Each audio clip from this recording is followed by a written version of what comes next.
Hey class, welcome to Christian Leadership. We are discussing in this video just an introduction to the topic of Christian leadership and what it is. And as we jump into that topic, I want to just share a little bit about my story here of coming to Samford.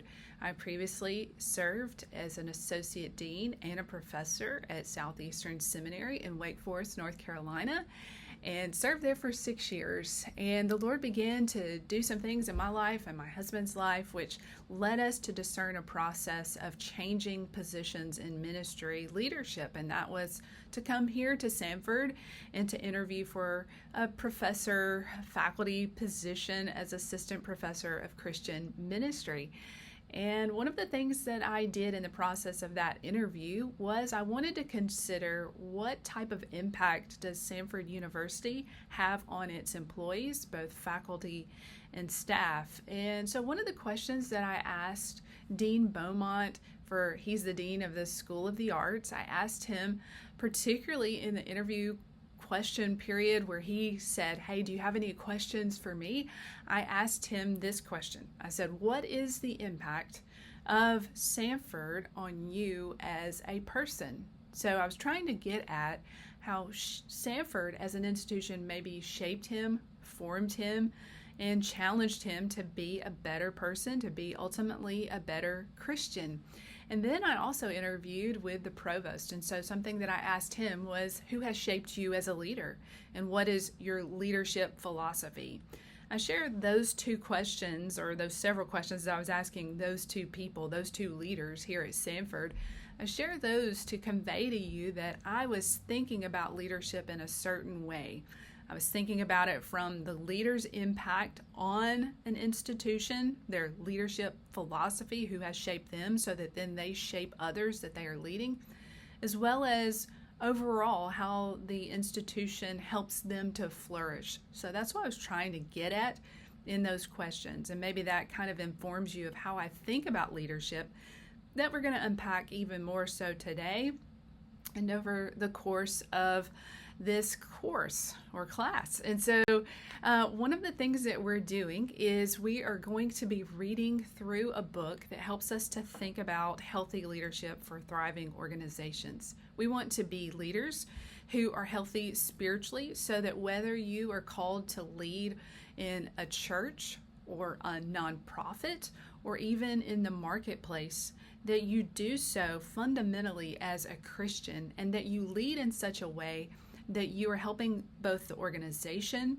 to thrive and flourish, to accomplish the goals for which it was created, as well as the people who serve there, that you lead and shepherd. So we're seeking to be healthy leaders who then help an organization to be healthy. So this quote comes from Richard Stearns, "Lead like it matters to God." And he says organizational culture can be brutal, or they can be life-giving. Good and godly leadership contributes to human flourishing when it creates cultures and environments that are fair, just, and caring. And so we want to begin to think about what is our role as a Christian leader in shaping an organization and its culture. So when we think about the role of the Christian leader, you're not just leading people in an autocratic way. No, instead, you are pondering how to help the organization and the people, and ultimately you're thinking through how can I set the conditions that allow an organization to thrive. Someone needs to be thinking in that way, and it is those people, the top dog, the person at the helm of the institution, as well as the people that he or she gathers around on their team. How can we set a culture where it is simultaneously enabling people to flourish, grow as human beings, grow in their capacity as image bearers of God, as well as helping them then to fulfill the organization's mission? So you can think about, if we wanted to just boil it down really easily to what are the functions of Christian leadership, we're thinking about people plus the mission. And so we can begin to focus on the mission at the expense of the people, and we might accomplish some goals along the way. But when someone walks away from your organization, maybe they've been hurt or taken advantage of And that's not the way of Christ, of caring for people, of shepherding people, of looking after them and serving them well. Or you could have the opposite in a Christian organization where it's so highly focused on people that you don't really accomplish the goals for which you were created. So we want to have a healthy balance there, where the leader has this in the forefront of their mind of how can I care for the people well, set up a good culture where they flourish, as well as how do we identify our mission and accomplish our mission. So we're going to be talking about these things, building layers upon layers of these two basic concepts. The whole of the class is built on these basic concepts. Now, if you look at your reading that's required, I'm using different ways of speaking about the two different books that you are required to read, and one of those is Healthy Leadership for Thriving Organizations, and we're just going to refer to that as HLTO to shorten it.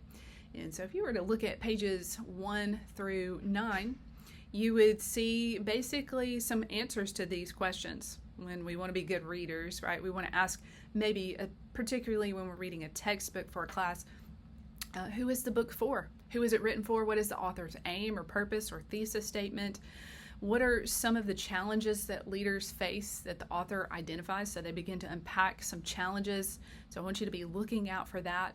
And then asking the question, what is the type of mindset that the author believes will help these leaders with those challenges? So when you look at pages 3 and 4 in particular, when you do your reading, you'll see that the book is written for team leaders, division department leaders, entire organizational leaders, so the leader of the entire organization, and students of leadership, as well as board members and aspiring organizational leaders. Hopefully you fall into the category of aspiring organizational leader, and we're definitely students of leadership, so we can discern right away that this textbook, though it may have some high degrees of information for those who are leading organizations, we're coming at it from being a student. We're observing. We're getting to peer into what they are discussing. And so this textbook is definitely written for the student of leadership. What is the author's aim? We see this on page 6, the last paragraph they write there. The complex challenges that face today's leaders will not be overcome by applying administrative or business best practice. Today's leaders need wisdom, both in the face of challenges and in the way that they navigate their communities through complex times. In other words, the author says, my hope is that this book will not be merely informational, but rather infused with wisdom for organizational leaders. So he's seeking to give us wisdom. We'll get more into how we discern wisdom as leaders as we unpack the section where we talk about spiritual rhythms that we put in place to help us to be good leaders. But they go on and they discuss these challenges that leaders face today. Leadership in a changing world that we live in, as well as just the regular practice of leadership. We know that leaders are often faced with difficulties from without and from within, and they have all types of challenges. And so the author's aim is to help you to be aware of those challenges and then help you to lead through culture setting in the midst of challenge. So you want to be on the lookout for those challenges that they are identifying.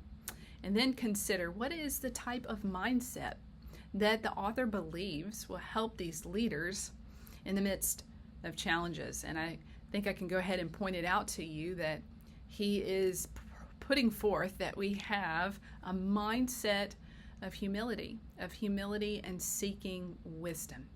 So for Christians in particular, we have a great source of wisdom.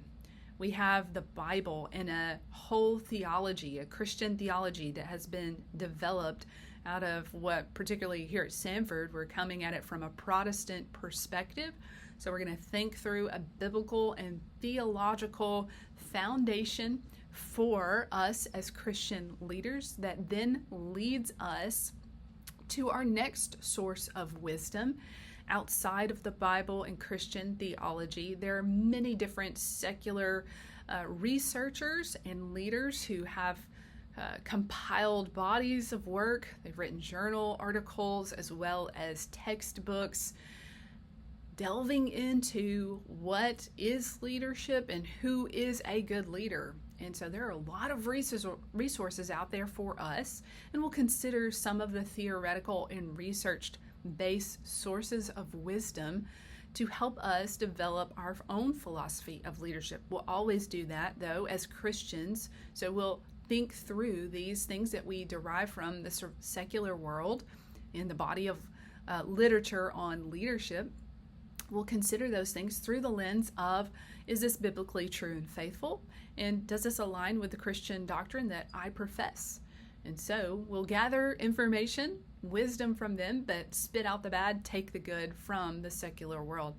And then we'll also talk about, at the end of the course, the practice or the experience of leadership and leading teams, leading through conflict and crisis, how to communicate as a leader, ultimately landing on the idea that you should personally develop as a leader. So hopefully by the time we get to the 8th module, you will feel prepared with biblical and theological understandings of leadership, as well as theoretical and research-based models of leadership, so that you can practice Christian leadership. Well, Irving writes this in your textbook. He says, while the Bible is not a leadership textbook, there is nevertheless vital perspectives to be found within it for leaders. So again, we want to make sure we're not coming to the text of the scriptures, the Holy Scriptures, both the Old and New Testaments, and fundamentally thinking this is a leadership textbook. I think that goes without saying, right?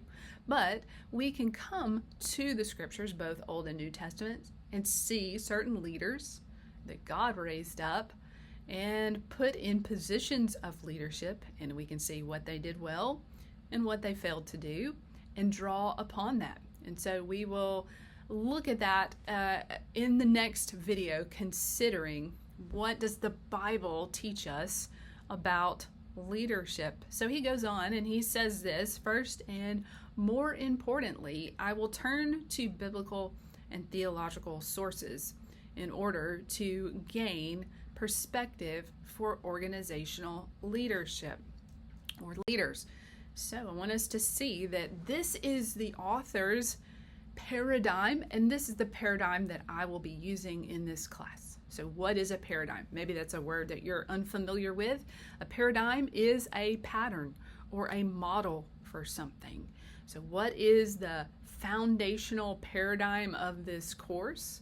Well, we will be considering ultimately, what does the Bible say?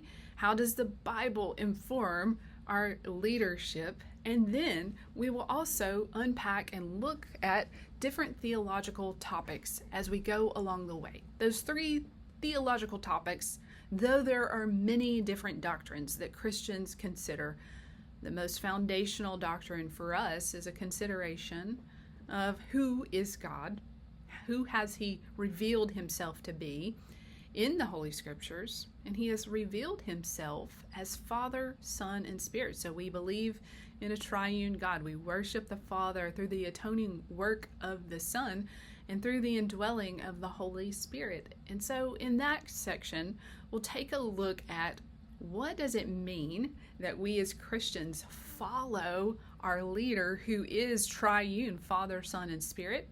How does that impact how we then go and image Him properly as those who are being transformed into the image of Christ through the work of the Spirit?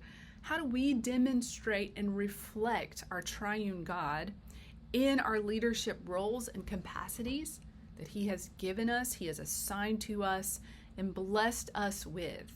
And we will think through as human beings how we are then made in the image of God to be leaders who are stewards. We have a delegated responsibility given to us from our triune God as Christians here on this earth to impact not just churches, not just Christian nonprofits, but to be leaders in the world. So we have this high calling as Christians to go forth and image God rightly in our stewardship and leadership of others. And that basically then sets the paradigm, the next step of our paradigm. It develops a philosophy that we are stewards of people and institutions. And that goes back to what we said a moment ago, the two foundational concepts for this class. We're leading people and we're leading institutions and seeking to accomplish the aim of the institution while we shepherd and help others flourish. And so that's the basic philosophy, but we will draw out a greater understanding of philosophy so that it impacts how we then go about the practice of leadership. I hope you can see that this is going to set a good foundation for you. If you go and pick up just the average leadership book on the shelf at maybe Barnes & Noble or pull it off of the shelf, the digital shelf of Amazon, you'll see that often all leadership topics, a great variety of them that are popular in trade books, they get straight to the practice or the praxis of how do I communicate or how do I lead teams. But we need to understand these things from the Bible, from theology, and develop a philosophy so that then we have the right practice. So that's a brief introduction to where we are headed in this course, and I can't wait to see you in the next video.